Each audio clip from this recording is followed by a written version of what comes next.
All right, ladies and gentlemen. Uh, yeah, I mean, like the title says, I'm no longer a Trump supporter. Is that true? I mean, I'm just a YouTuber, so I got to take a little bit about it and then make it bigger. But there's something that I really disagree with. And unfortunately or fortunately, depending on how you want to look at it, I believe that this is going to lead to the golden era. And what I am talking about is Donald Trump's spending bill, the big, beautiful bill. So you may have heard about it. And here's just a little chart of it so you could get familiar. And I don't like this. You could even see Elon's Doge savings, but recently I've been losing more of my hair and I've been turning into a boomer and I care about government spending all of a sudden, especially because in modern times, we have spent a lot of money and we have run extremely large deficits. Actually, usually anytime you're running above $1 trillion deficit, it's because there is a crisis or there is a war. And we don't have that happening right now. So when I saw this Donald Trump bill, I was pretty disappointed. And I was like, man, that does not, he says a lot of things that are politically unpopular and he does things that are politically unpopular. But this spending bill, that's popular. You're spending money, baby. And that's what leads me to my economic theory here, because at the end of the day, during like Biden in 2020 to 2024, he spent a lot. And this 4 years that Donald Trump is proposing is like $500 billion less than what Biden spent during his 4 years. I don't know if that's a good or a bad thing. That's what I'm saying. But if you actually go and like look, and this is what I want you guys to see about it, is that these numbers are extremely large and they have a huge effect. And that is what happened during Biden.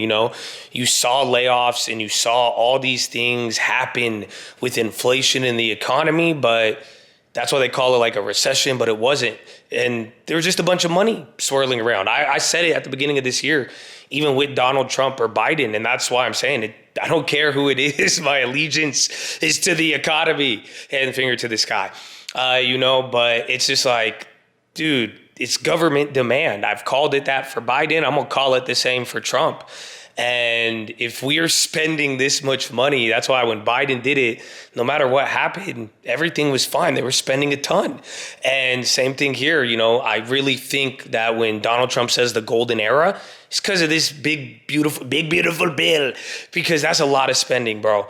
And if they are spending that, even if there's tariffs, like and whatever, if we're spending, multiple $1 trillion deficits here, I mean, yeah, things bad could happen, but there is going to be a lot of cushion there coming from the government. Now, obviously, the faith in the government and the U.S. system and raising that could be a difficulty. But even then, at face value, I've made a lot of money in my life off of broader spending pushes. I made you guys a video, even in COVID, let's get rich off inflation.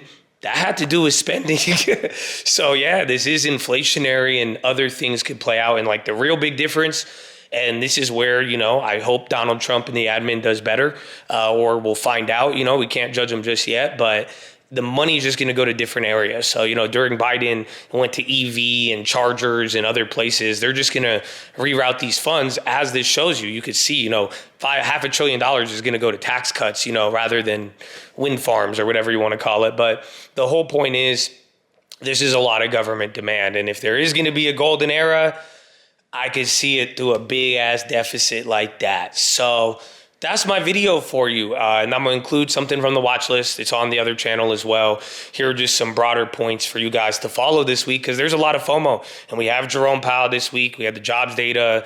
The Chinese rumor from over the weekend was all looking good. So there's going to be a lot, and you're watching how things change. And that's why I'm saying, if things get noisier or it gets quieter, just watch the spending. Watch the government demand. That's it. That's your answer. So I love you, Chad. Enjoy this, and I will see you guys on stream, baby. Finger to the side. Peace out. I never really do this for technicals, But these are just broad levels, and I think it's important this week. Why? Because people are getting uncomfortable to the upside. There's getting a lot of FOMO. People are even debating whether or not this is a bear market rally or not. We closed right below 5,700, or it's like 5,680, I think, on Friday. The next spot is going to be 5,714. You got these other little spots, but I want you to focus on this. Long story short, by the end of Powell this week and everything else, if we're closing above 58.45, that will be a good sign for momentum. And if you think there's FOMO now, add that to the 9-day record. Imagine we go above 58.45, Powell, things smooth out, even the China stuff this week and from last week, then yeah, you're going to start really feeling the FOMO. Otherwise, things don't go good. If this just is kind of an overshoot and then there's bad news, or maybe the China stuff isn't as good as expected, or we hear something else that's worse, 53.87, that's pretty much going to be your downside panic zone. And although this felt good for a little bit, if we start knocking back below the 54s and 53s, I mean, once again, head on a swivel, you're back in the same spot. So you could look at these levels. I hope they help you, but just 53 to 58.45, bro. Yeah, that's a lot of room to chop. So don't forget that. And again, policy and those other structural shifts, that is what we're going to be looking for.